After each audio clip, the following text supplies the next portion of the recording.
Bom, gente, então vamos lá. Maria Eduarda, né? Maria Eduarda e a Bruna, né? Então tá. Boa noite. Então, gente, como vocês viram, a gente vai ter 6 aulas de dietoterapia durante a semana e fora nutrição esportiva. Vou falar de nutrição esportiva na quarta-feira mesmo, tá?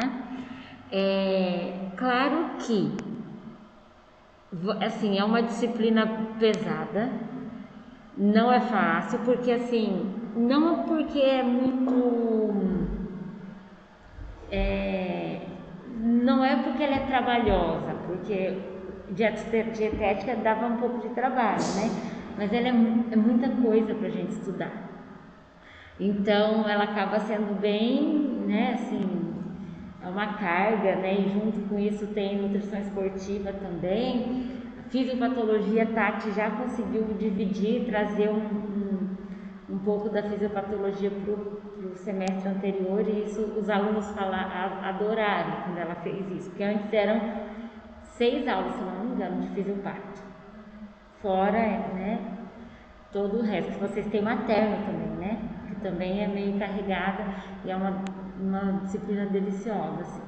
Então, assim, a dietoterapia, ela é bastante conteúdo, mas sem ela não dá para se formar mesmo, assim, é impossível a gente não ter essa disciplina. Em alguns locais, ela se chama terapia nutricional, tá? Que às vezes vocês podem dizer assim, conversar com outros alunos, eu faço dietoterapia, eu faço terapia nutricional, é a mesma disciplina, tá? Agora, o que elas têm em comum? A gente estuda dietas para pacientes doentes, né? O paciente saudável, o paciente que não tem nenhuma doença associada, né? Que, eu quero mudar a composição corporal, eu quero me alimentar adequadamente, eu quero ter saúde, né? Me manter em saúde, é dietética. Dietoterapia é orientações nutricionais, elaboração de cardápio, cálculo para o paciente doente, tá? Então, nós temos lá, gente, 82, nós temos 33% da disciplina que é em EAD. Então, assim, eu costumo deixar o EAD para algumas atividades, né? Porque daí vocês fazem em casa, né? Agora, vai ter momentos que eu vou dar aula em EAD, mas vai ser bem menos, assim. Mas o EAD eu vou estar lá, como aqui eu estaria, né? Como vocês estavam tendo. Mas é uma pequena parte da disciplina, né? 42 aulas em EAD. Nisso eu já computei as provas, que é EAD, né? É uma disciplina que no total dá 123 horas, por isso que são 6 horas por semana, 6 aulas por semana. Então, por exemplo, quando eu dou um exercício, por exemplo, nesse dia aqui, eu já computo a aula em EAD. Vai ser uma aula ou outra realmente que eu vou dar em EAD, embora ela esteja aqui, tá? Também vai depender muito da turma, né? Talvez eu veja que eu posso correr um pouco mais com a disciplina, talvez eu tenha que ir mais devagar. Então, talvez a gente fique ou adiantado ou atrasado com relação ao plano, mas eu vou mantendo vocês informados pra gente também, não dá para atrasar e vocês ficar sem um monte de... Chega novembro, a gente não viu nada ainda, né?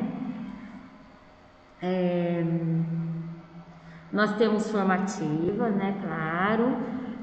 Estudos de caso como formativa, orientações nutricionais que vocês vão elaborar como formativa, coisas assim, e para útil.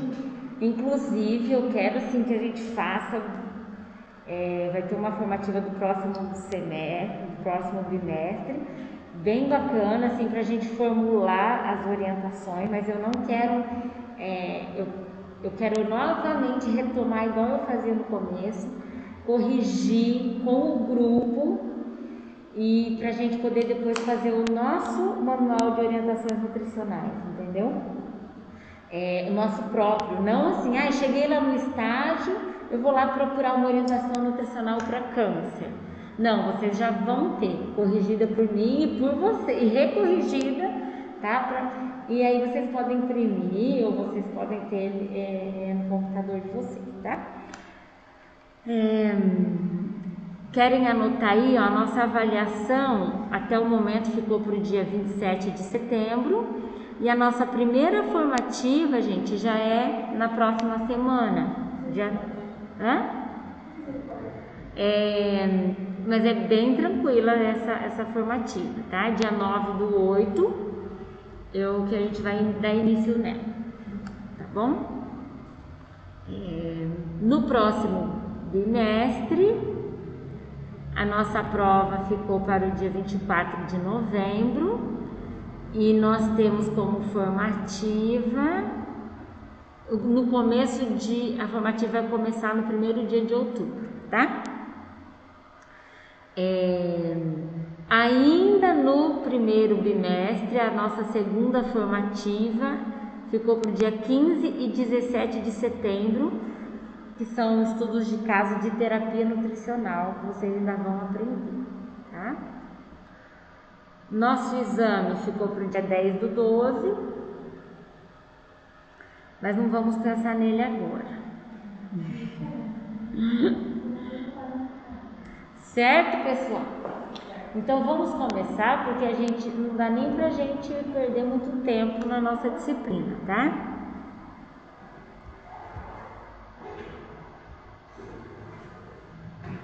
O que eu quero falar para vocês, gente, antes de qualquer coisa? Assim, eu gosto muito da dietoterapia também. Vocês vão falar, você gosta também da dietética, você gosta de tudo, professor? Não gosto de tudo. Mas essa é a minha grande área, na verdade, né? Porque eu trabalho em hospital desde 2006. Já trabalhei no hospital maior, já trabalhei no hospital que era só maternidade, já trabalhei no hospital menor, numa época de Covid, onde bastante coisa mudou. E eu vou te dizer, a gente pode trabalhar 50 anos no hospital que a gente não vai saber tudo. Porque cada paciente é um e ele não vem de um único jeito. O diabético é sempre assim. Ele tem sempre hiperglicemia, ele sempre tem excesso de peso, geralmente ele também tem... Não. Cada diabético é um. Alguns diabéticos tendem a hipoglicemia, outros a hiper, alguns ao excesso de peso, outros a baixo peso.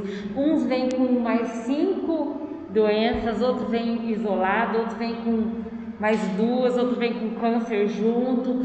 Então, assim, não dá nem pra gente ter uma receita, assim, olha, quando o paciente for diabético e tiver câncer, eu vou tratar ele assim. Não, tudo depende, tá? Então, para a gente poder adentrar um pouco melhor nisso daí, a atenção nutricional é a missão da profissão do nutricionista, né? O que eu quis dizer com isso? Antes da gente pensar assim, que o nutricionista faz dieta, né? Hoje mesmo começou uma copeira nova no hospital onde eu trabalho, daí ela falou assim para mim, Luana, você também faz receita? Aí eu falei, receita do quê? Daí ela falou assim, receita pra gente ganhar peso ou emagrecer. Eu falei, também faço.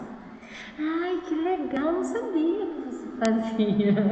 Ela me vê tanto lá no hospital, né, vendo os pacientes, montando um plano para o doente, que quando ela pensou em ganhar e perder peso, ela falou, acho que a Ana não trabalha, né?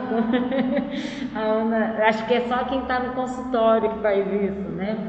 Mas assim, antes da gente ser rotulado, né, como dietista, esse é o nosso papel, a nossa missão, a atenção nutricional. Antes de eu pensar em tratar o diabetes, eu preciso dar minha atenção nutricional, olhar o todo, olhar a deficiência, olhar o excesso, olhar a doença que já teve, a doença que talvez tenha, a doença que tem, o que a família teve. A gente precisa fazer a nossa avaliação nutricional, independente da doença que o paciente tem.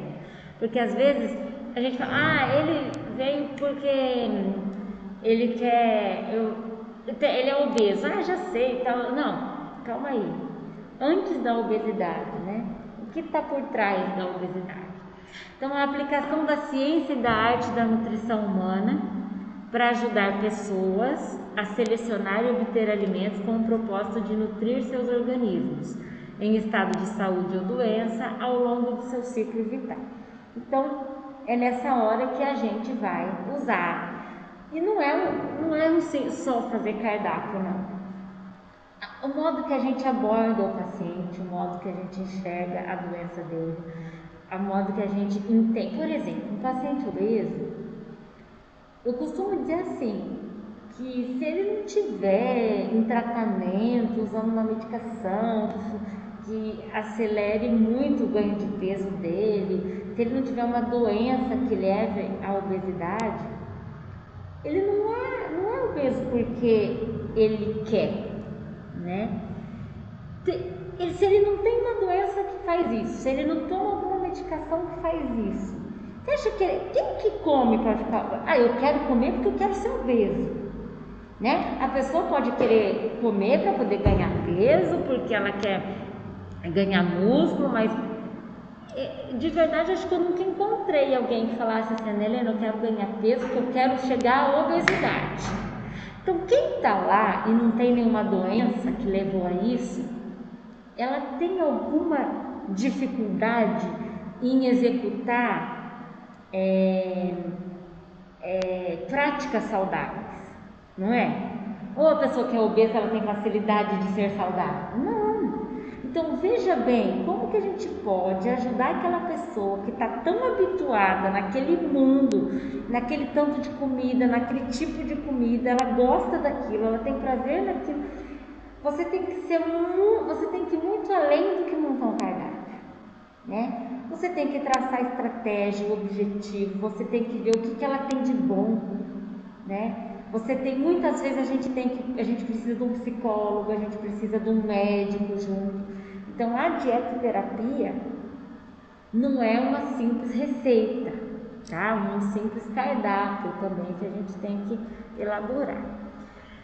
Ela é o tratamento dos indivíduos portadores de determinadas doenças através de uma alimentação adequada, considerando não só a doença, mas todas as condições em que se encontra o indivíduo. É isso que eu acabei de falar.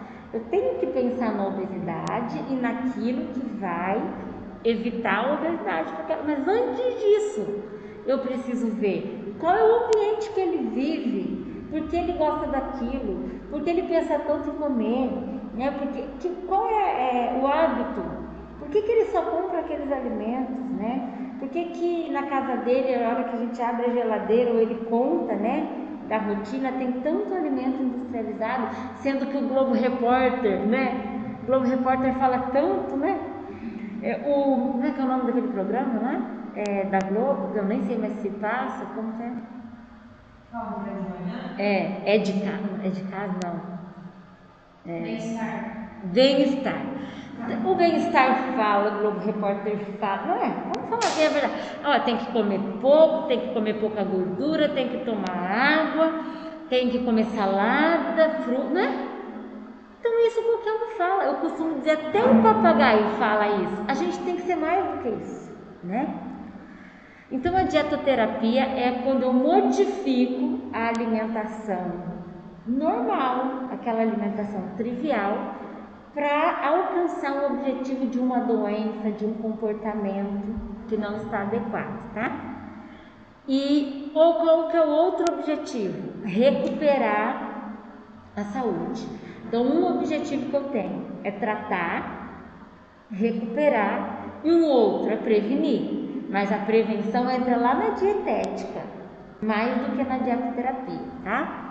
Para alimentar um doente que tem sua saúde e muitas vezes seu estado nutricional modificado por causa da doença, a gente tem que lembrar que a alimentação é parte do tratamento da doença do homem e que sua finalidade não é apenas saciar a fome. Então a gente tem que saber aquela frase do Hipócrates, né? Faça do seu alimento seu remédio, do seu remédio seu alimento. Na dietoterapia, literalmente é assim, a dieta é parte do tratamento. Muitas vezes não é o tratamento primário. Por exemplo, obesidade. Qual que é o tratamento primário para tratar a obesidade? Quando você pensa assim, o paciente é vamos supor alguém da família de vocês é obeso. Chegou lá, Bruna. Ai, Bruna, olha meu tamanho, olha meu peso. O que eu faço? Você, Bruna, parente, não nutricionista. O que você vai pensar? O que você vai falar para aquela pessoa, para esse parente aí? Tratamento primário. Infelizmente ou felizmente, o tratamento primário da obesidade é dieta. Aí tem a medicação, o exercício físico, hábitos alimentares. Isso é secundário, o primário é a dieta. Agora, paciente hipertenso, qual é o tratamento primário? Remédio. E a dieta vem como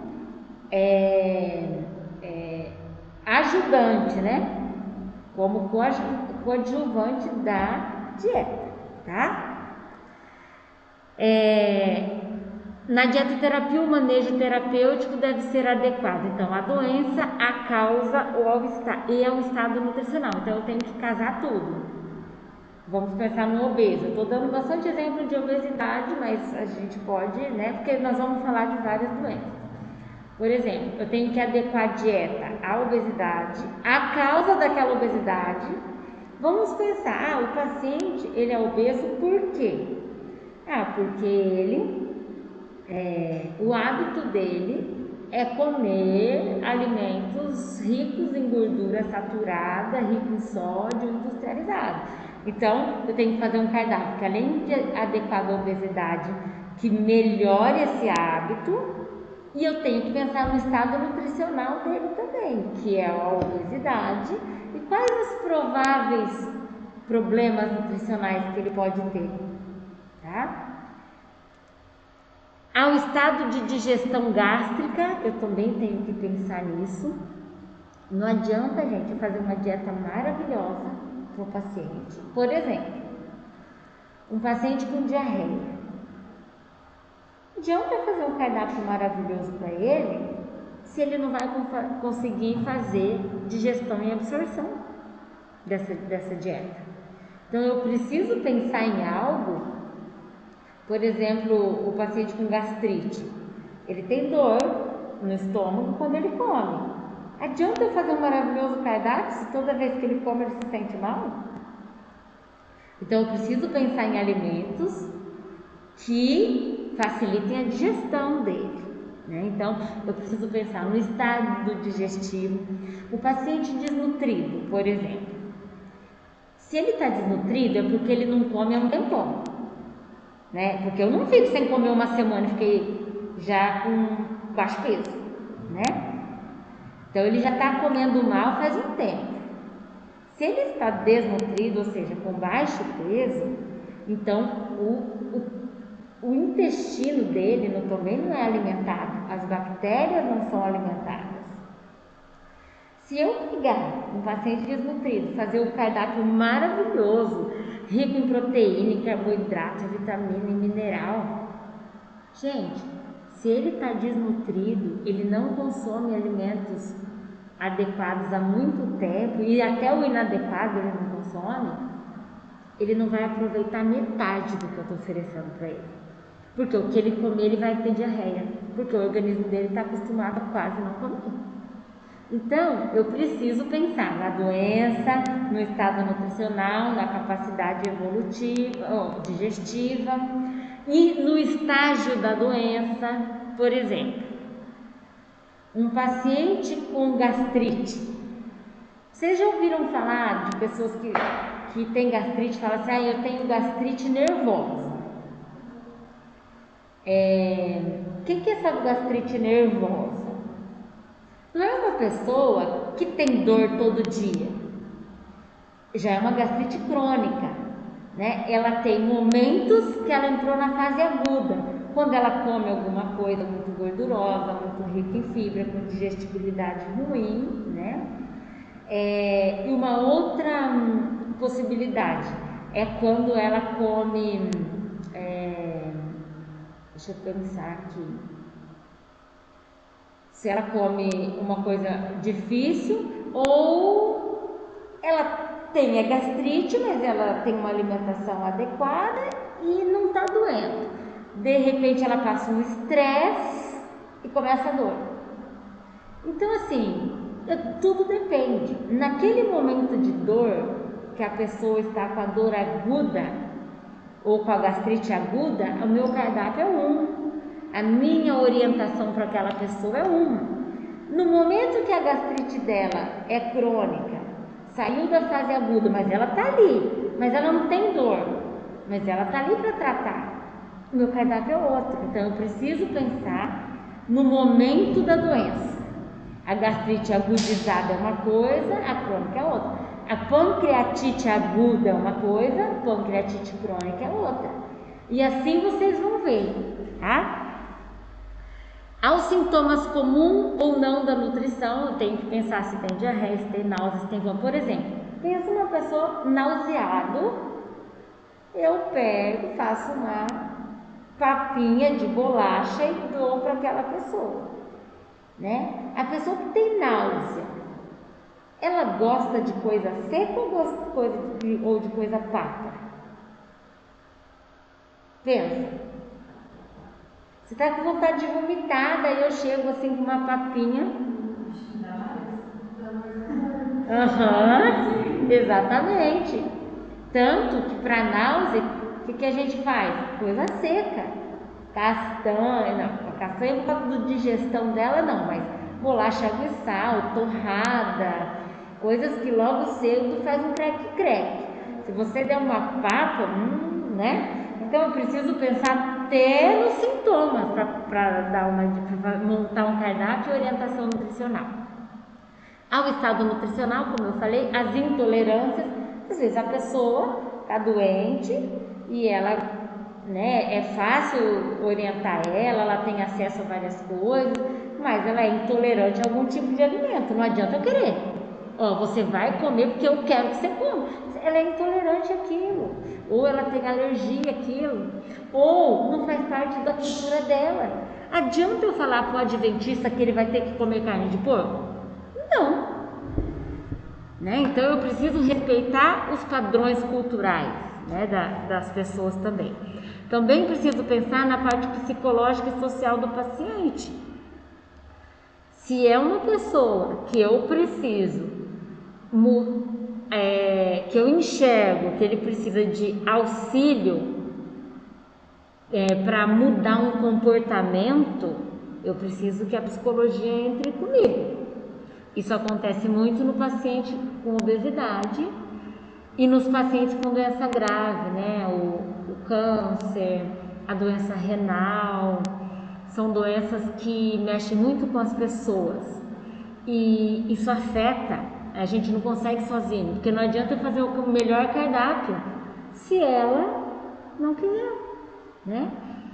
E a situação econômica, não vai adiantar eu passar kiwi, né? Carambola para o paciente se ele não tem condição de comer, de comprar, né? Às vezes a pessoa mora no sítio, para que eu vou? E tem lá laranja, mexerica, tem banana, porque dá o ano inteiro banana, né? Tem mamão, tem melancia, e não, mas eu quero que ele coma kiwi, né? Eu quero que ele vá lá comer uma fruta exótica lá. Então eu preciso pensar em todas essas coisas aí. Onde a gente faz dietoterapia? Dentro de hospital, nas clínicas, nos consultórios, nos ambulatórios, nos postos de saúde. Se eu estou lá num postinho atendendo um paciente diabético, hipertenso, obeso, com gastrite, com anemia, dietoterapia, né? Se eu estou no consultório, mesma coisa. No hospital, a mesma coisa. Qual que é a diferença? No hospital, além de eu orientar, Ele vai receber aquilo que eu quero, que eu prescrevo. Então, eu já tenho que dentro do hospital, quando eu sou nutricionista de um serviço de nutrição e dietética, a minha responsabilidade não é só a hora que o paciente chega em casa, já é ali dentro do hospital. E aí vamos pensar, gente, o paciente chegou hoje e não chega um paciente no hospital, vocês concordam? Chega 10, chega 20, chega 30. Quando eu trabalhava aqui em Apucarana, internava 60 pessoas por dia, né, nos dois, né? Como que eu faço dieta para 60 e levo, a hora que eu terminei os 60, tá lá na ceia, né? Já serviu o dia inteiro. Gente, trabalhar em hospital é exatamente assim. A gente já tem que ter tudo montado. Porque o paciente chegou, ele não pode esperar o nutricionista passar, porque vai que ele é o paciente 59, que horas que você vai passar? Então, o paciente chegou, o médico já diagnosticou lá doença renal, a cozinha vai ter que levar a dieta para a doença renal, mesmo que você não tenha visto ele ainda. Vocês já pararam para pensar nisso?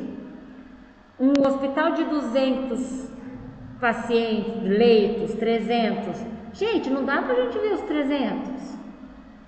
E como que a gente consegue isso? Estudando, mas fazendo.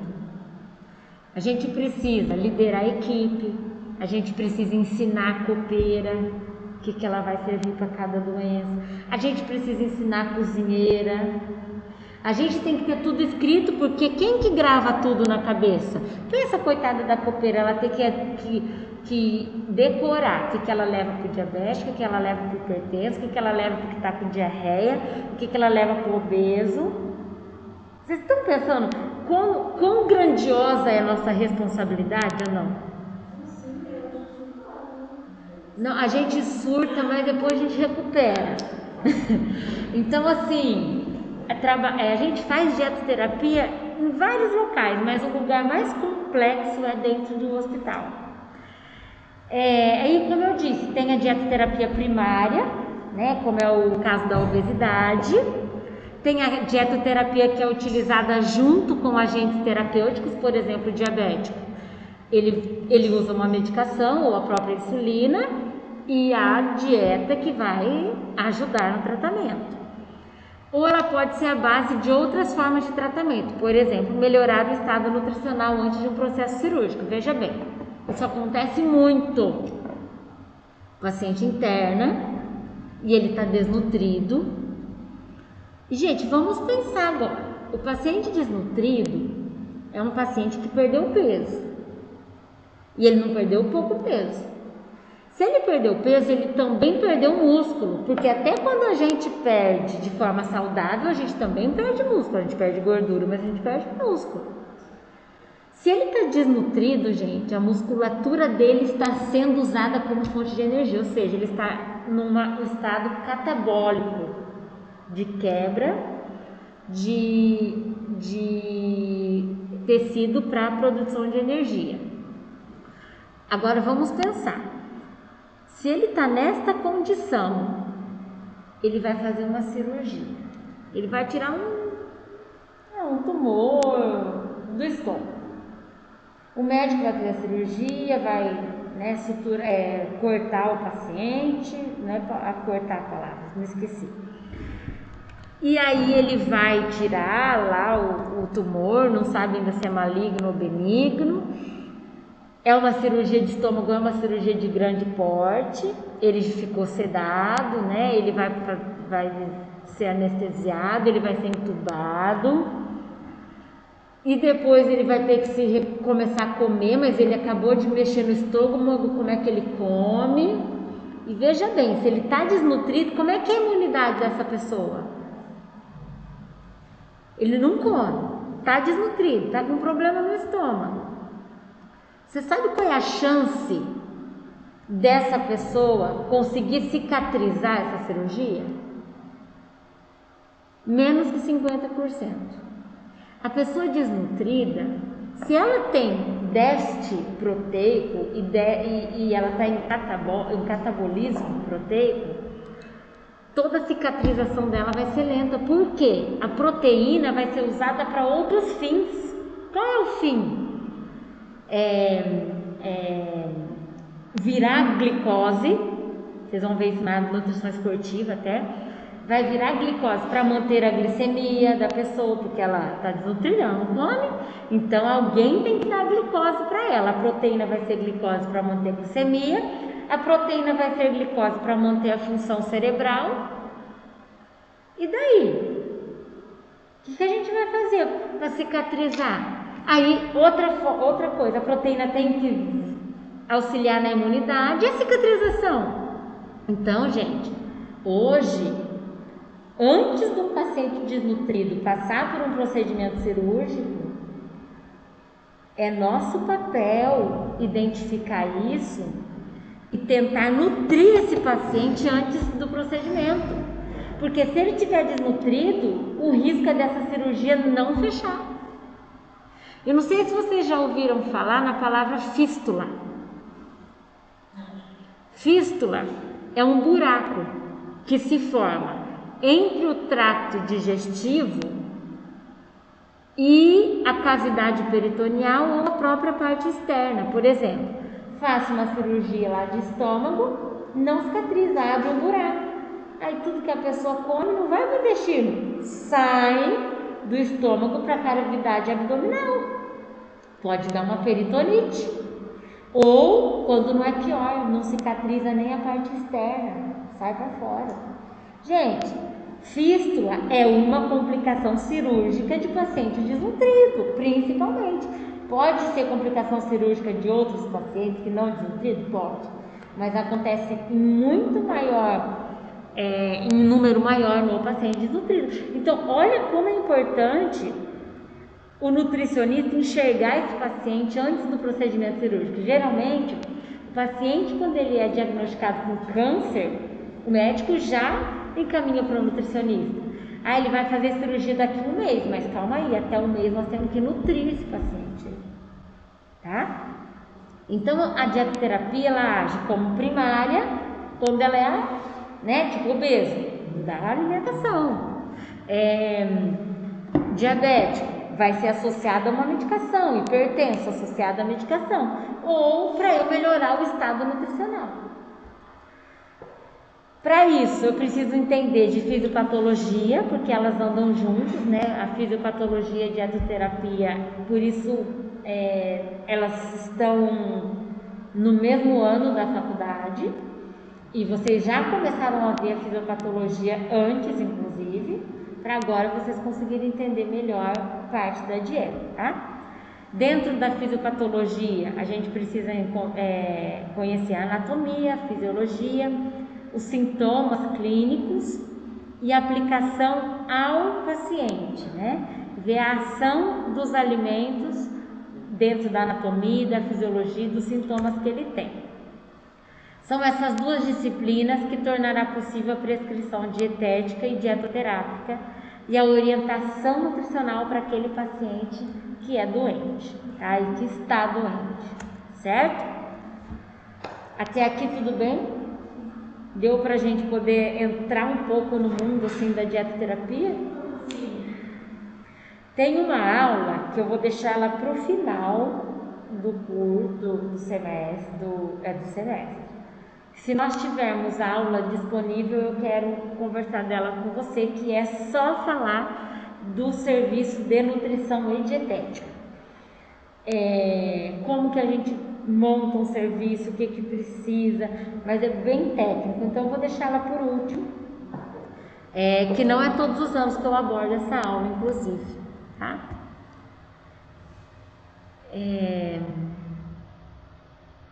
Estão acompanhando, né?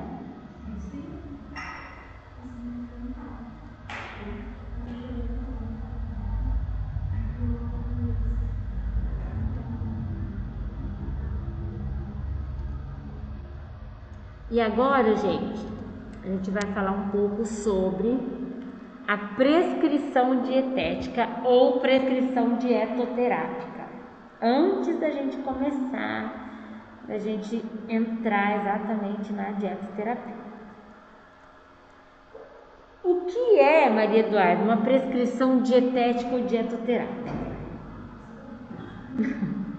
O que você entende com esse nome? Prescrição dietética ou prescrição dietoterápica?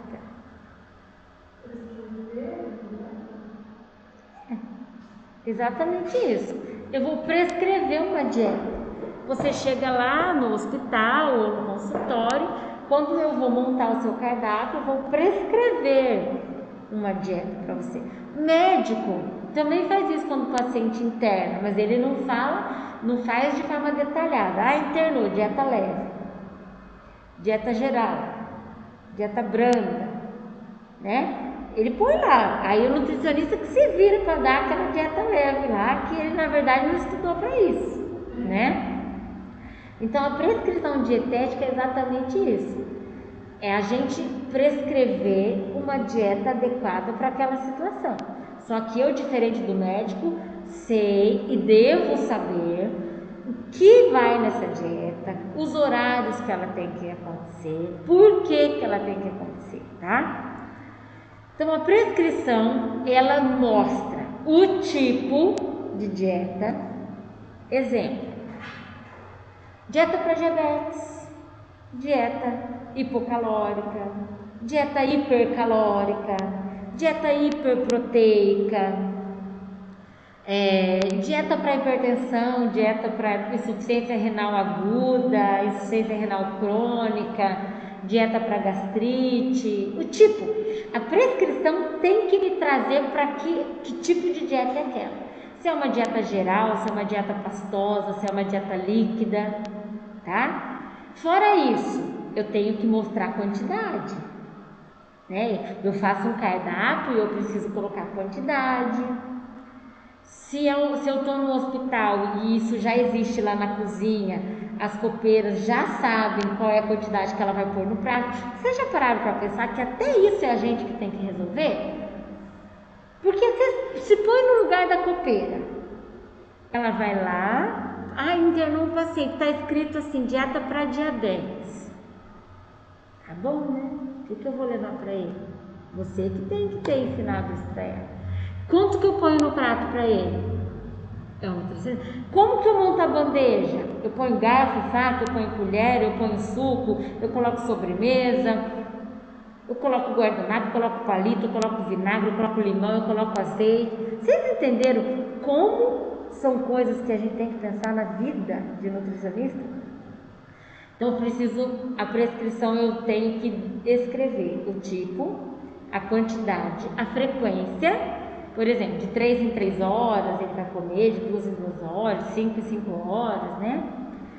Com base na doença e nas metas de tratamento. Ela deve especificar um nível calórico sempre. Então, por exemplo, esse paciente vai receber dieta geral com 1.800 calorias. Ou esse paciente vai receber uma dieta para diabetes com 2.200 calorias. A prescrição exige que a gente especifique um valor calórico. Da onde que vem esse valor calórico? Eu olhei para a pessoa e enxerguei o valor que ela deve consumir? Como que eu fiz isso? Calculei através das fórmulas. Ou da ER. Diferente, agora na dietoterapia a gente usa menos ER, a gente usa mais Harris-Benedict ou a regra de Bowles. Então assim, não olhei para o paciente e descobri, eu tenho uma fórmula para eu designar o valor calórico. Fora isso, eu tenho que pensar, o que eu quero aumentar na dieta desse paciente, o que eu quero diminuir. Por exemplo, eu vou dar para esse paciente uma dieta para diabetes com 2.200 calorias, porque eu calculei. Eu quero que ela seja ofertada a cada 3 horas, durante 6 vezes no dia. E essa dieta tem que ter aumento de fibra, insolúvel e solúvel. E ela tem que ter no máximo 2% de carboidrato simples. Entendeu? Ó, em pequenas palavras, eu consegui fazer um resumo, né, da prescrição dietética. Entendeu? Em geral, para aquele paciente vai ser uma dieta para diabetes, com tantas calorias, fracionada 6 vezes no dia, a cada 3 horas, rica em fibra e pobre em açúcar. Em geral. Ah, não, mas para esse paciente, que além de diabético e ele é hipertenso, eu também quero diminuir o sódio, eu quero aumentar o potássio e eu quero dar mais água e eu quero dar gordura insaturada. Então eu vou anotando aquilo que eu mudei e monto a minha prescrição dietética. Para que serve isso? A prescrição dietética, ela é o ato de você fazer um cardápio? É, mas ela vai além. É o ato de você descrever para você mesmo o que você fez com aquele paciente. Por quê? Quando o paciente vai no seu consultório, você tem que ter prontuário dele, seja no computador ou não. E aí a hora que, vamos supor, você não vai trabalhar para ter um paciente, porque daí se você tiver um, você decora tudo. Mas você vai ter vários. Então você faz anamnese, faz avaliação antropométrica, peso, alturas, medidas que for cabíveis, vai coletar todas as informações, vai pedir os exames e aí você vai, depois de tudo isso, fazer a sua prescrição. Dieta para tal coisa, dividido em tantas vezes, com tantas calorias. Nessa dieta eu quis aumentar isso, isso e aquilo, diminuir isso, isso e aquilo. Quando o paciente volta, você lê sua prescrição e você já entendeu o que você prescreveu. Você não precisa pegar a anamnese e ler tudo de novo, porque a anamnese tem 3 páginas. Pensa, não, calma aí, deixa eu lembrar da sua anamnese aqui, calma aí. Aí você fica lá. Não, quando você lê sua prescrição dietética, você sabe o que você quis com aquele paciente. E aí você vai cobrar as coisas dele na medida que você prescreveu, tá? Isso se chama prescrição dietética. Então no meu consultório eu faço isso no prontuário dele, no postinho de saúde eu também faço isso, e eu deixo disponível, outros profissionais lêem o que eu estou fazendo com ele. E no hospital também eu coloco no prontuário dele. E outros médicos vão ver o que você está fazendo com ele também, tá? Só que, como dentro de um hospital, os pacientes costumam entrar pelo pronto atendimento. Tipo, passei mal, tô com uma dor aqui, não aguento de dor, ou desmaiei, vai pro pronto-socorro. A hora que chega no pronto-socorro, eles chamam o médico ou o nutricionista? Claro, é um pronto atendimento, é rápido, é uma urgência. Vamos fazer ele viver ou vamos fazer ele comer? Viver primeiro, para depois comer. É aí que tá. Quando o médico recebe o paciente, avalia o paciente e faz os primeiros cuidados e ele interna o paciente, é ele que prescreve a primeira vez a dieta, porque você tá lá na cozinha, você tá avaliando um paciente, você tá lá no lactário, no sondário, você tá dando treinamento, a coisa tá acontecendo. Então, o médico faz a prescrição dietética, geralmente, dentro de hospital, porque o paciente chega e ele tem que ser internado com algum tipo de dieta, porque ele tem que comer. Só que é nossa atribuição a prescrição de dieta, não é do médico. Ele pode fazer isso de uma forma geral e porque ele entende que o paciente tem que internar com uma dieta já na primeira linha. Vocês vão ver no estágio, a primeira linha de uma prescrição medicamentosa, porque tem o prontuário do paciente, tem a prescrição onde o médico coloca todas as medicações, soro, dipirona, tramal, não sei o que, né? O primeiro item, o número 1, é dieta. Dieta zero, que é o jejum, dieta leve, dieta branda. Então o médico prescreve sim, mas ele prescreve sem saber, na verdade, o que o nutricionista vai dar. Então, quando ele pensa assim, eu tenho que dar um negócio que não faz, que a digestão é rápida, dieta leve.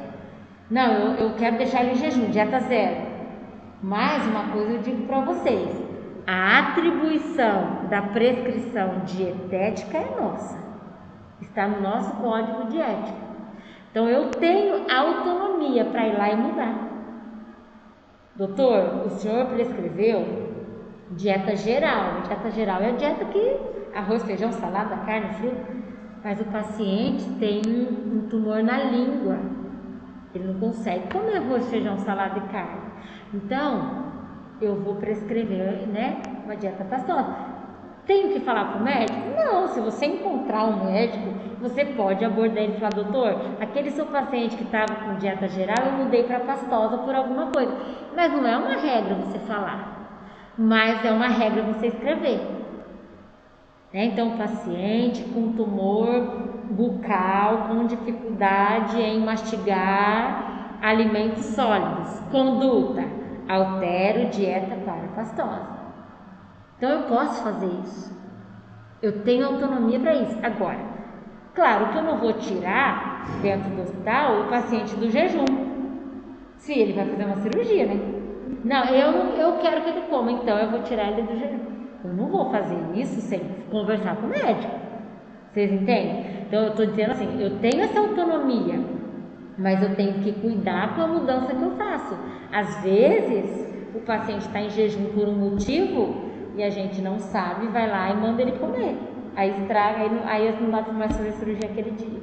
Ou um exame, tá? Como acontece o seguinte, eu vou dizer, ser bem sincera. Os médicos colocam jejum e esquecem de tirar. Não vi um nem dois, muitos. Então, aí a gente vai lá e tá em jejum, ele internou hoje, teve um AVC, tá na UTI. Geralmente no primeiro dia, né, do AVC, uma parada cardíaca, ele vai se restabelecer hemodinamicamente para depois o médico liberar a dieta, né? E aí a gente vê, tá em jejum hoje. Aí amanhã é um outro plantonista que está na UTI. Daí ele continua, ele deixa o jejum que aquele primeiro passou. Aí no outro dia tem outro plantonista, que eles olham a medicação, olham a pressão, olham a saturação, olham os cuidados vitais, e aí ele pula a linha da dieta, deixa o que aquele prescreveu. É aí que a gente tem que se lembrar, o médico não é nutricionista. Mas infelizmente as pessoas acham que o que ele prescreveu de dieta é mais importante do que o que a gente prescreveu. E não é assim. Esses dias, uma pessoa falou assim para mim: ô Helena, nós conversando assim, nunca vi a pessoa, ela chegou para falar da pirâmide lá, né, tal, dela disse assim, então, porque eu sigo um nutrólogo, ela disse assim, não acredito que a base da pirâmide ainda é o carboidrato. Aí eu falei, ela ainda é, ela sempre será. Ainda. Ela olhou esquisita assim pra mim, né? Aí eu falei, ela falou assim, então, porque eu sigo um nutrólogo e ele é muito, escuta, e ele é muito inteligente. E aí, e ele fala que o carboidrato, eu falei, em todas as áreas temos pessoas inteligentes, né? Na medicina, na nutrição, na fisioterapia, na enfermagem, todos. Não é só o nutrólogo que é inteligente, né? Então, mas o nutrólogo, aí eu vou falar para ela, você sabe por que ele é a base? Porque a gente precisa de glicemia adequada para eu me manter em pé. Aqui a minha glicemia está mais de 60, porque se ela tivesse 40 eu ia desmaiar aqui. E quem que ia manter minha glicemia adequada? Carboidrato. Eu preciso do meu cérebro funcionando e ninguém me dá essa energia. Se não for o carboidrato. Me dá sim, a proteína dá, porque ela vai virar carboidrato. Por isso que ela dá. Né? Não é porque ela tem essa capacidade.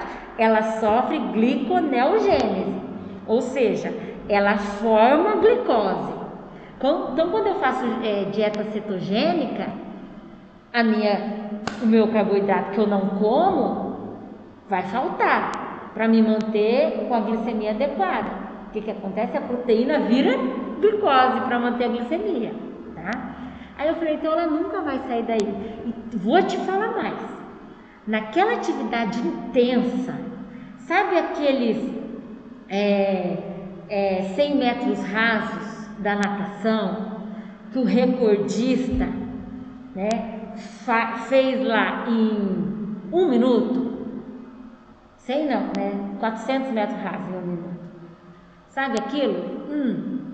Sabe por que ele conseguiu? Porque existe o carboidrato. Porque gordura não é utilizada de forma tão rápida e sem oxigênio.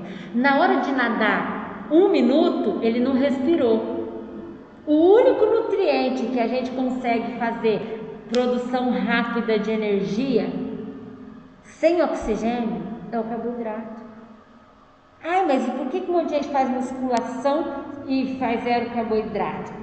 Porque usa proteína como carboidrato. Daí tem que gastar um horror em proteína, né? Comer um monte mesmo, porque alguém tem que virar carboidrato, né? Daí ela falou, então, mas deixa eu te falar. Esse nutrólogo, aí eu peguei e falei assim, você sabe o que é um nutrólogo? Aí ela falou, ele é um médico nutricionista. Eu falei, negativo. Ele é um médico que se especializou em 1 ano em nutrição. Você sabe o que é um nutricionista? O nutricionista, ele estudou nutrição no mínimo 4 anos e se especializou em alguma coisa 1 ano. Quem sabe mais da dieta? Um nutricionista que estudou 4 anos ou um médico que estudou 1? O médico sabe da doença, da medicação, mas de alimentos, me desculpa, ele não sabe. E aí ela falou até a pessoa, né, que não vem ao caso aqui, que isso daí já vai lá para, sei lá, pro YouTube das contas lá, daqui um dia eu estou respondendo processo por causa disso ainda. Mas vou falar uma coisa para você, eu tenho vontade de chorar no fundo da data, sabe, porque as pessoas são assim, eles estão lá valorizando o nutrólogo.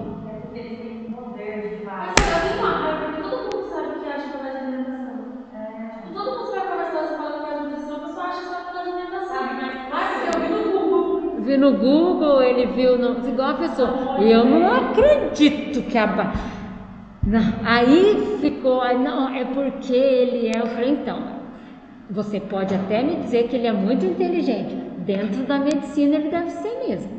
Mas dentro da nutrição, e eu posso te dizer que ele não é, porque ele comete cada gafe, né? Aí, e tem alguns exemplos lá dela, não sabia justificar, porque ela não é nutricionista, né? Ela é de outra área, da humanas, inclusive, que eu perguntei daí. Então, assim, eu quero dizer para vocês o seguinte, o médico pode fazer a prescrição nesse momento da dieta do paciente, só que a atribuição é do nutricionista. E a gente tem que estar atento para não também ir lá e tirar o paciente do jejum, né? Cometer um erro desse, como a gente também tem que estar atento que o médico, ele não vai ficar atento à dieta mesmo, ele não estudou para isso. Então não vamos cobrar do médico também, porque o médico deixa o jejum 6 dias. E eu não espero nada além disso do médico, porque ele não sabe da dieta. Eu vou cobrar ele uma coisa que ele não estudou? Agora, quando eu cobro ele disso, eu estou querendo que ele faça o meu papel. É ou não é? Bom, algumas outras observações.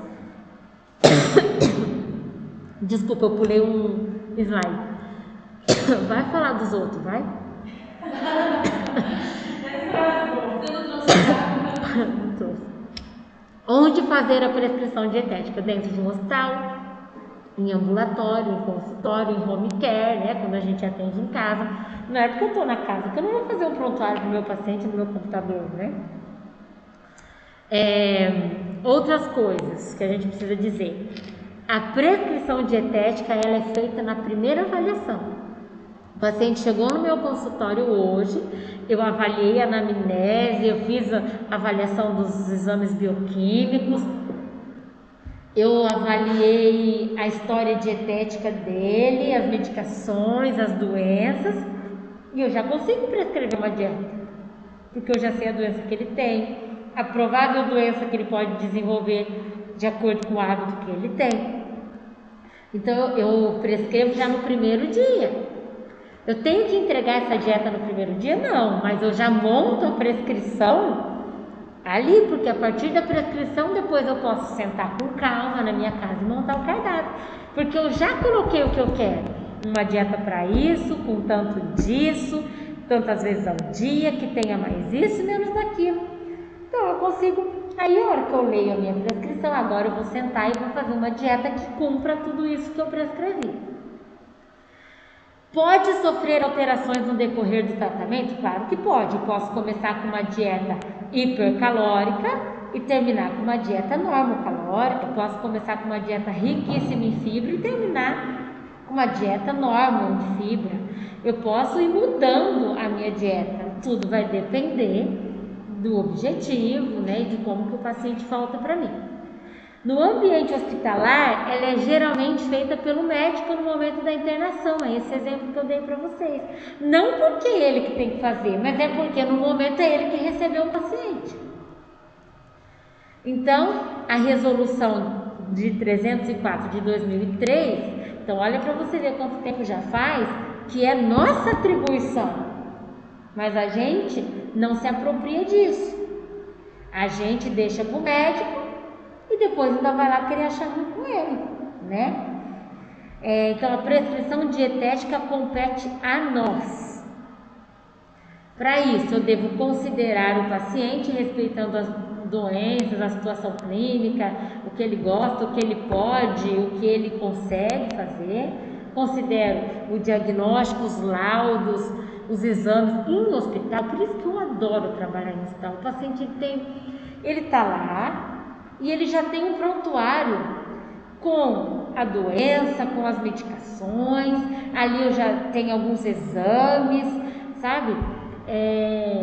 Hoje, assim, se vocês me perguntarem, eu trabalhei 13 anos em consultório, e eu vou ser bem sincera para vocês, o consultório, ele dá mais dinheiro, né? Porque o valor de uma consulta, se você atende 10, dependendo, né, do lugar, mas vamos supor que seja R$150 no mínimo.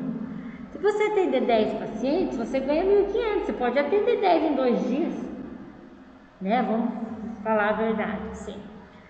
Agora, e se você soubesse divulgar, se você fizer, né, eu acho que hoje vale a pena a gente fazer cursos com pessoas adequadas, né, que nos ensina a nos divulgar, a divulgar o nosso trabalho de uma forma muito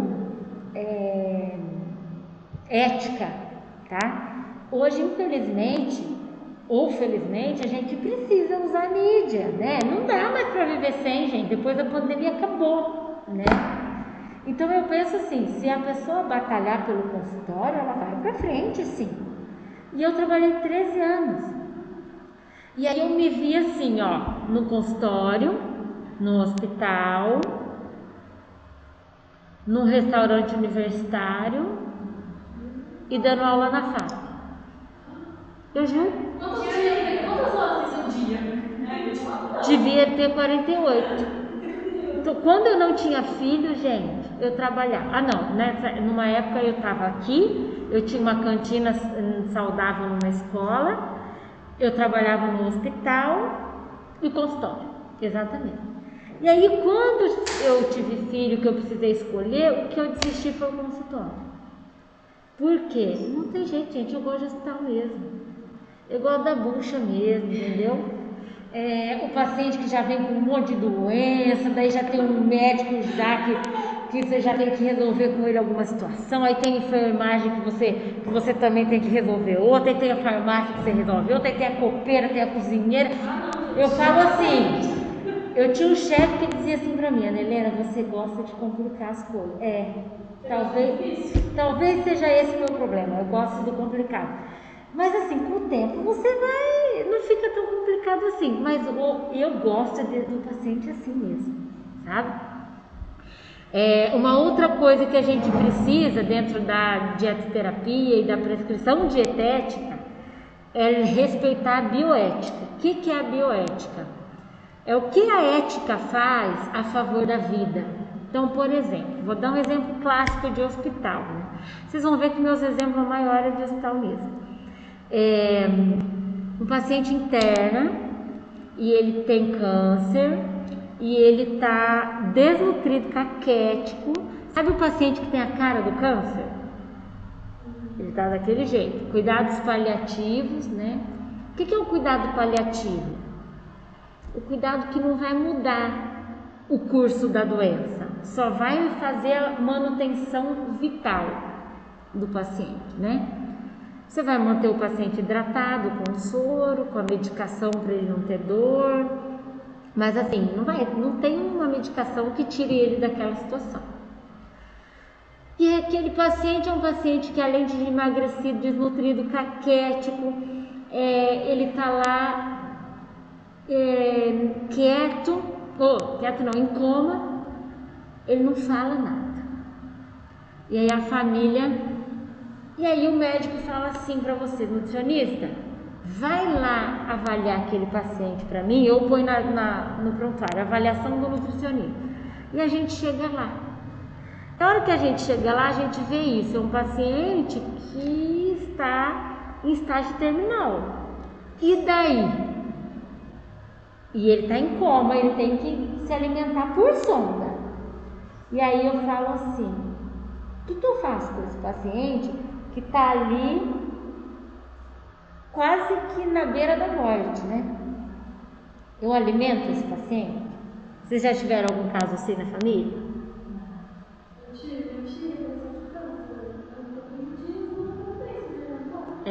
Faz tempo? hoje faz 11 meses.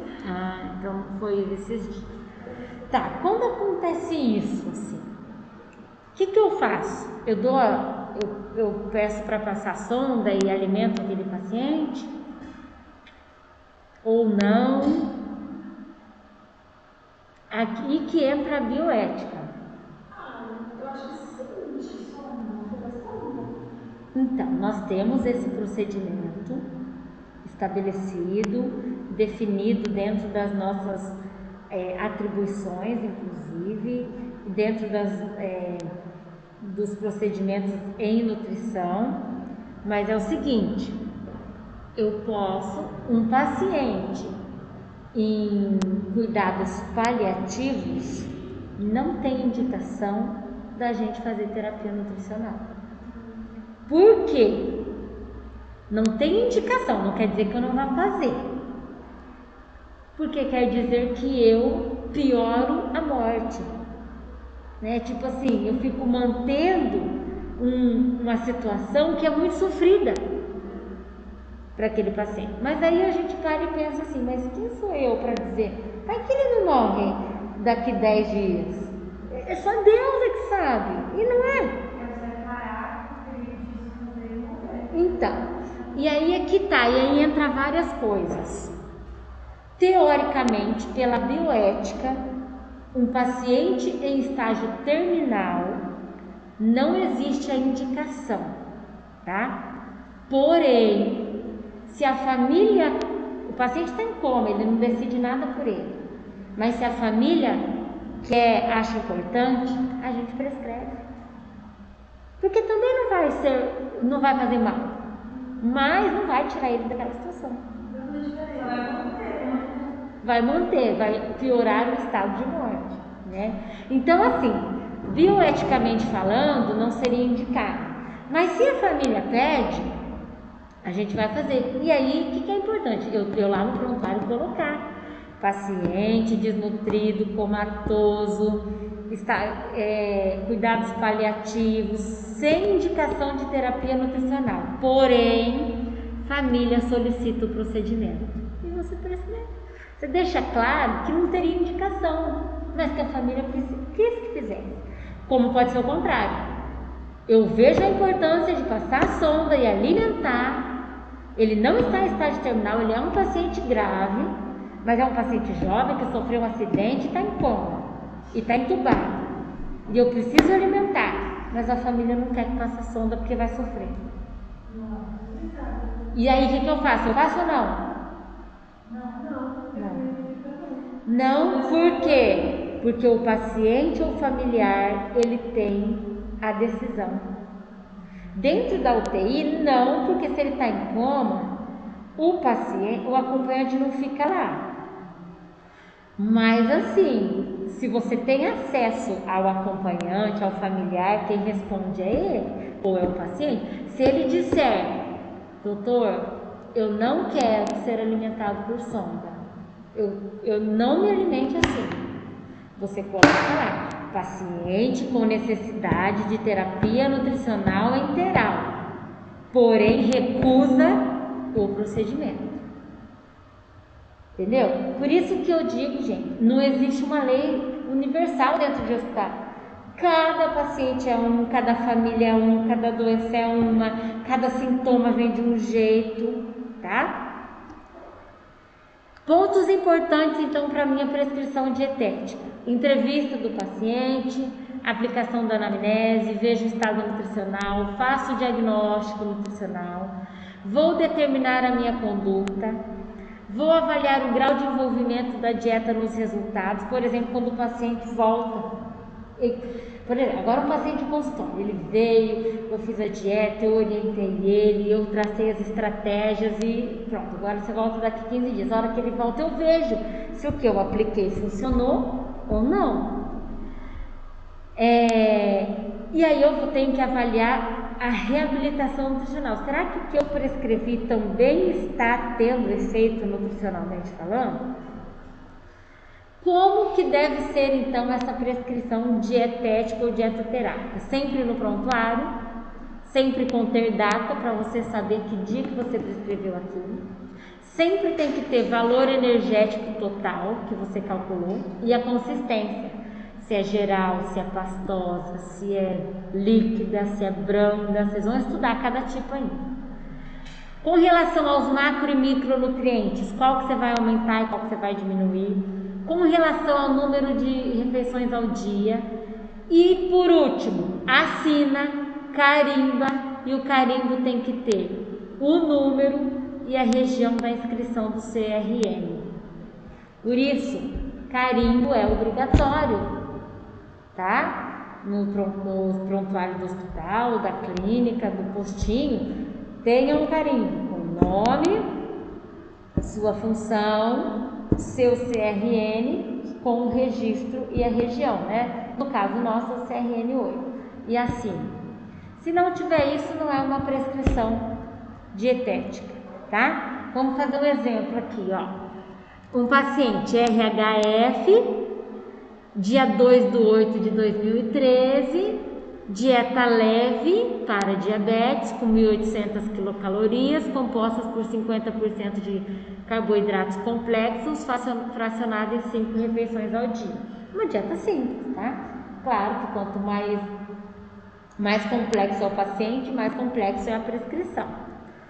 Olha esse outro, dieta pastosa, com tantas calorias, ó. Eu tenho que falar o tipo da dieta, as calorias da dieta, o que eu quero que seja seguido, os 55% de carboidrato, 25% de proteína, fracionado em 6 refeições.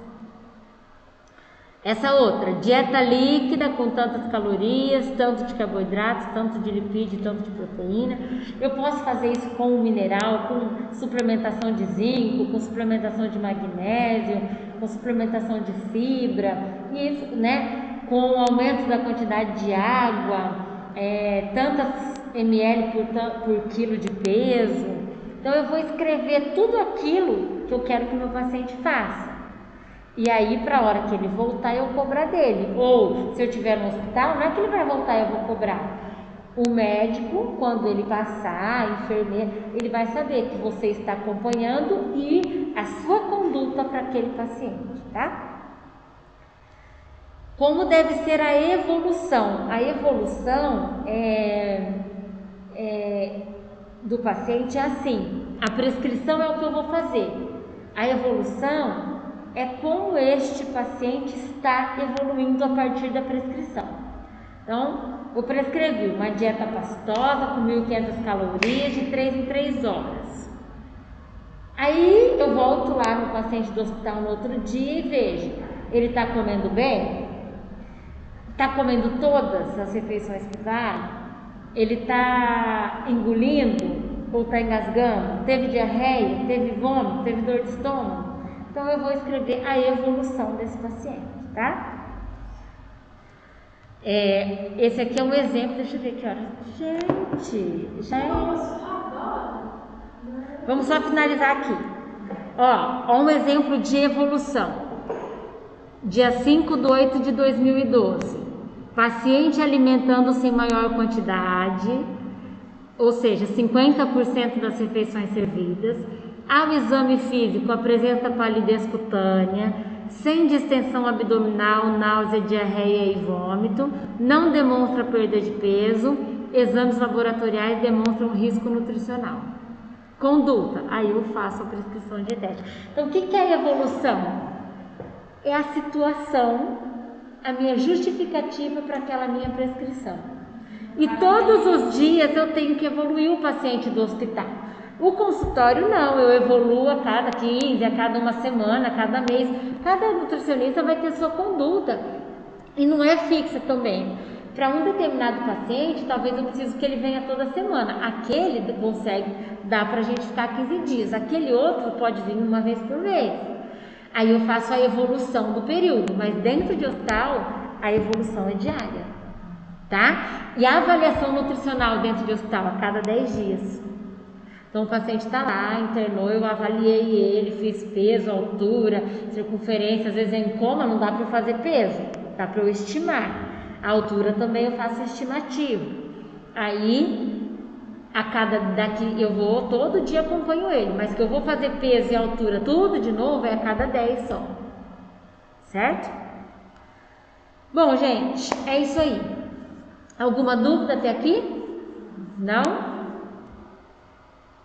Então vamos fechar aqui. Deixa eu pausar a transmissão.